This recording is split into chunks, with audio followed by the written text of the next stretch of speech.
Hey heroes, welcome to another fantastic episode of History of the Marvel Universe. This channel is sponsored in part by Patreon supporters. If you would like to contribute and vote in monthly polls that help decide what topics get covered on the channel, then you can sign up for an amount of your choosing over at patreon.com/MaryMarvelate. The link is in the description below along with other places you can find me. Previously on the channel, we've looked at 3 out of the 4 core members of Marvel's first family, the Fantastic Four. This week, we're completing the set by exploring the origins of Mr. Fantastic himself, Reed Richards. Before we begin, I must point out that the number of retcons and retellings in relevant stories make it impossible to construct a cohesive timeline without being able to point out multiple contradictions. While I won't be focusing too much on that and instead laying out a variety of these stories in a way that I think makes sense, please note that the exact order of events is debatable.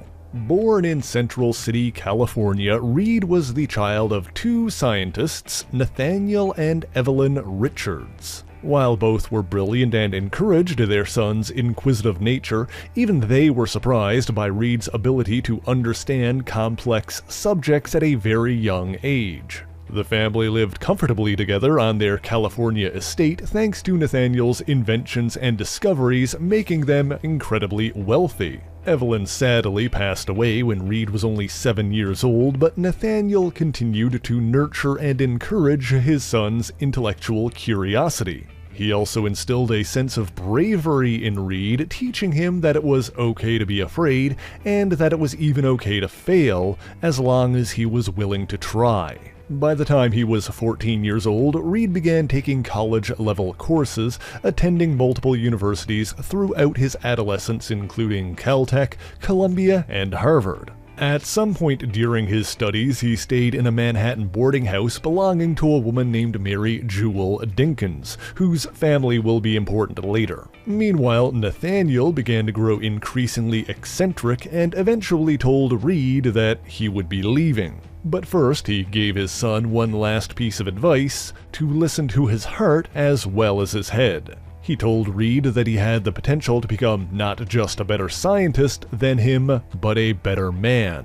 Before disappearing, Nathaniel created a self-perpetuating fund that paid for the upkeep of his estate and ensured the livelihoods of its caretakers, Mr. and Mrs. Peacock. He also left Reed a total of $2 billion that would continue to fund his education and experiments. With his affairs in order, Nathaniel Richards departed to embark on adventures of his own, which are perhaps best left for another time. Meanwhile, Reed's pursuit of knowledge brought him to State University in New York, where he met 2 men whose lives would be forever entwined with his own. The first was Victor Von Doom, a brilliant young man from the small Balkan nation of Latveria. Reed was excited to meet someone of Victor's intellect and suggested that the two become roommates. However, Doom rebuffed his attempts at friendship, and so Reed instead bunked with another man, Ben Grimm, who was attending State U on a football scholarship. When Reed told his new roommate that he planned on one day building an interstellar rocket, Ben laughed and jokingly claimed that if he did, then he would be the one to fly it.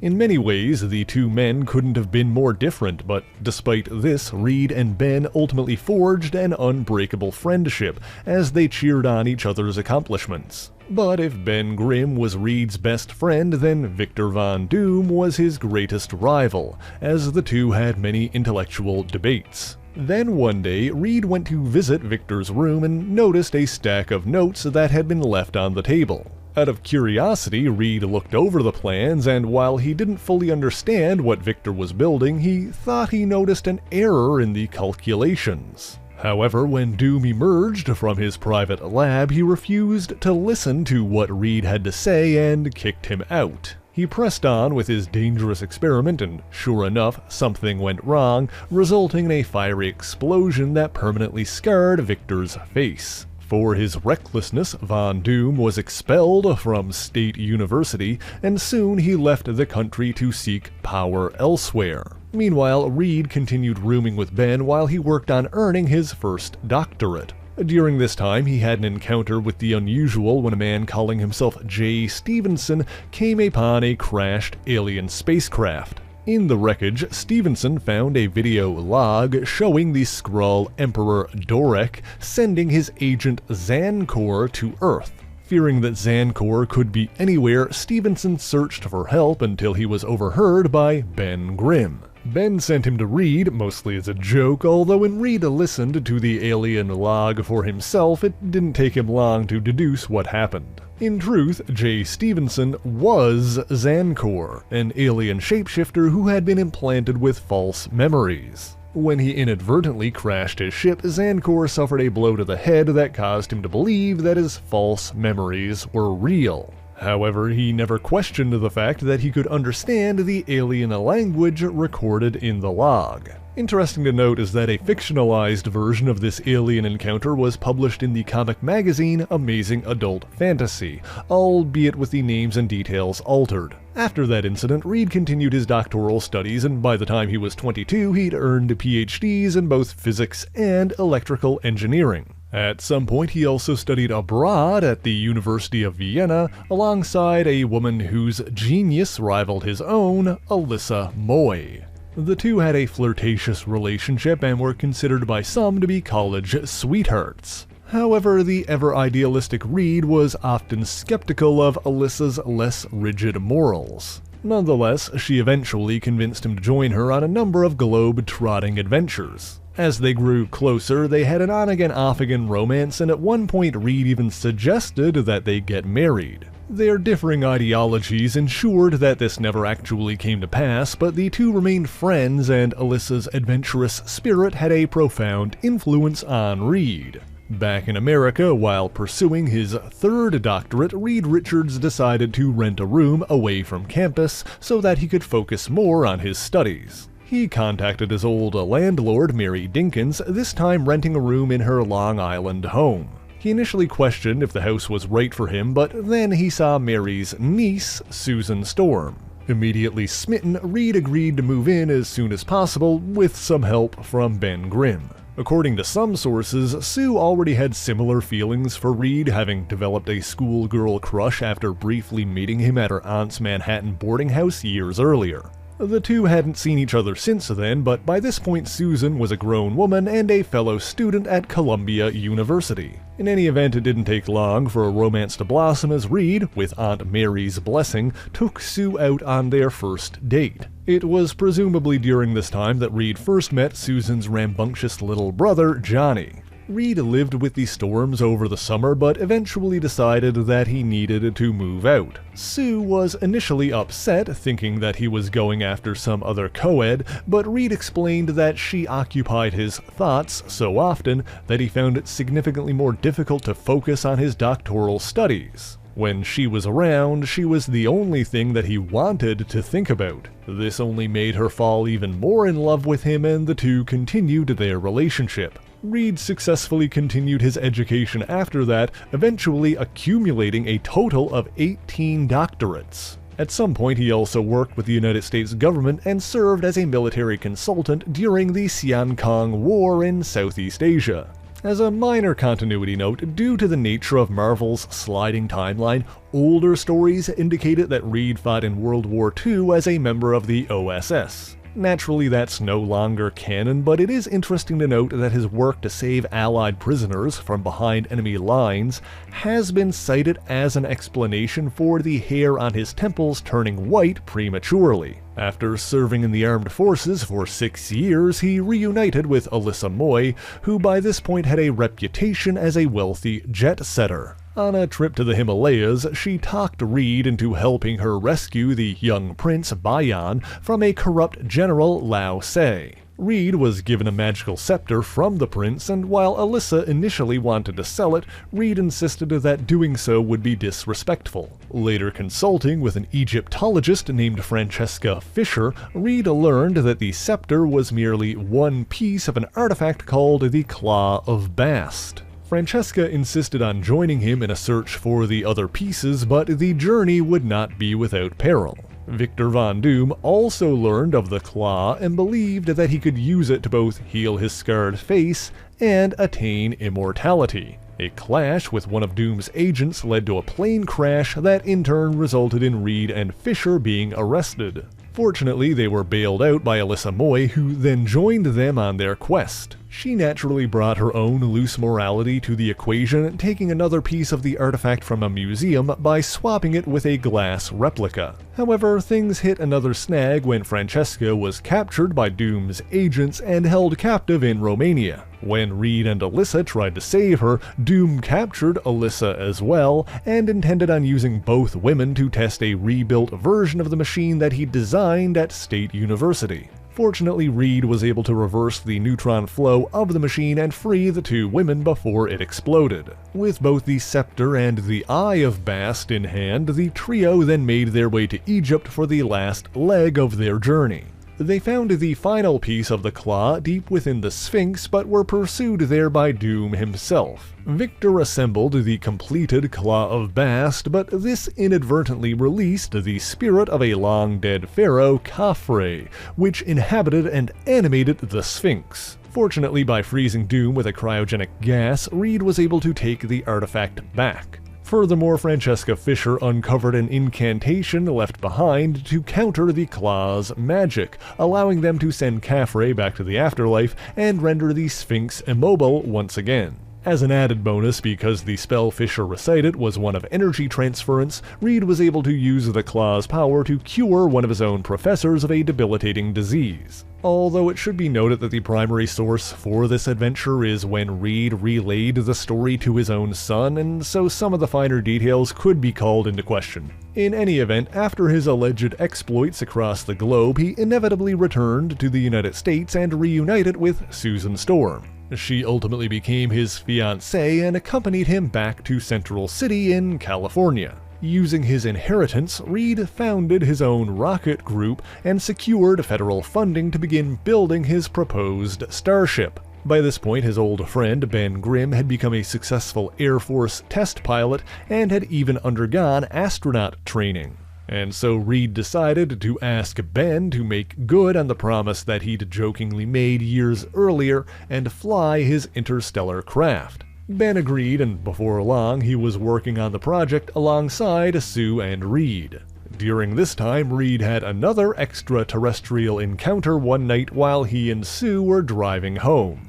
Witnessing a strange light in the sky, the two went to investigate and came upon an alien spacecraft. From within emerged a large creature who identified itself as Gormuu, a conqueror from the planet Krallo. Reed was shocked to learn that a race capable of space travel on that scale could be hostile, and Gormuu grew even larger as it stomped off. Over the following hours, the invader clashed with the American military, whose attacks seemed only to fuel its further growth. Reed worked with the government to try and find a weakness, but none of their conventional weapons were effective. A nuclear strike was considered, but such a thing required the approval of the Russian government, who refused to give it.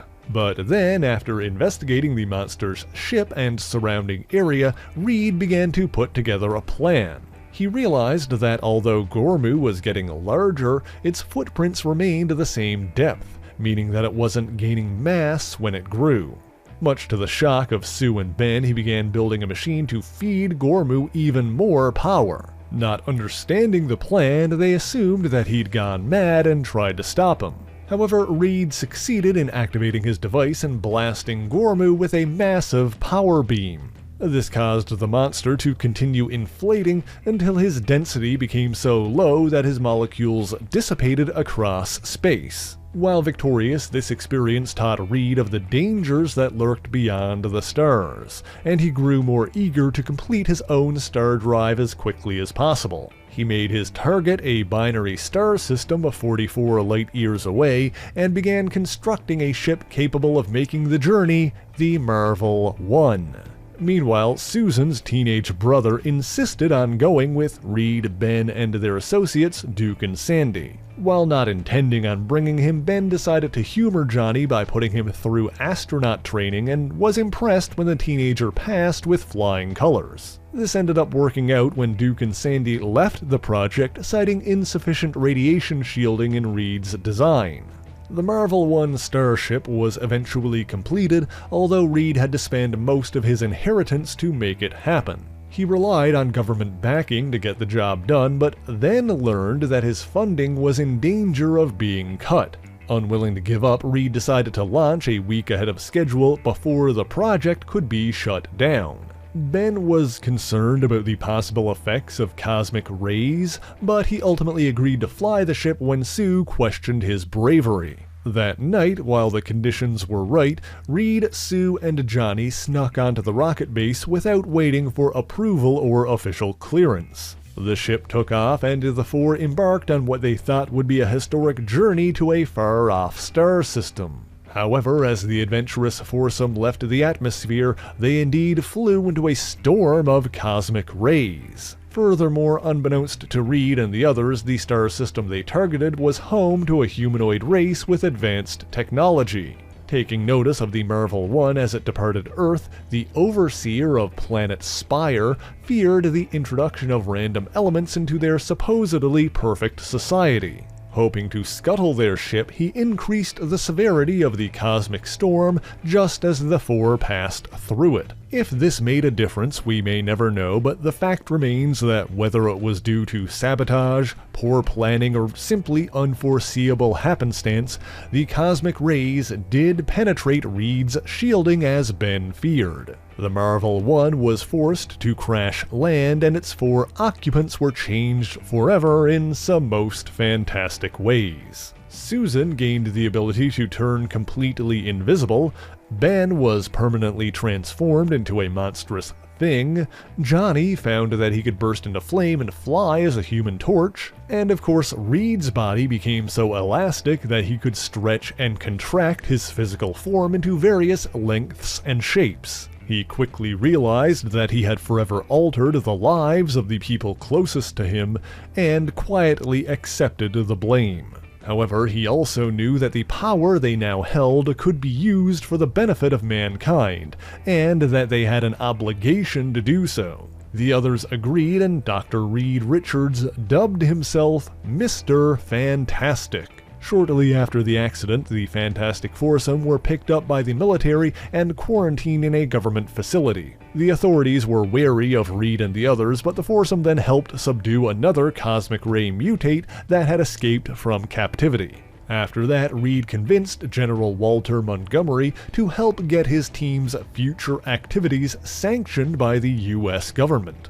They soon had another opportunity to prove themselves when military and nuclear installations around the world started disappearing into mysteriously opening pits. Reed sent out a distress call to the others in Central City, and the world was introduced to the name of the Fantastic Four. The FF investigated the mysterious attacks and found the culprits to be giant monsters, under the command of a subterranean supervillain called the Mole Man. After defeating the Mole Man and escaping from his underground headquarters on Monster Island, the Fantastic Four continued to earn the trust of both the US government and the general public. This was all part of Reed's plan to ensure that his friends would not become outcasts or lab rats. Inspired by heroes of World War II like the original Human Torch, he decided to turn the Fantastic Four not just into heroes, but beloved celebrities. Using what little he had of his family fortune as a starting point, he patented a number of inventions to fund his future exploits.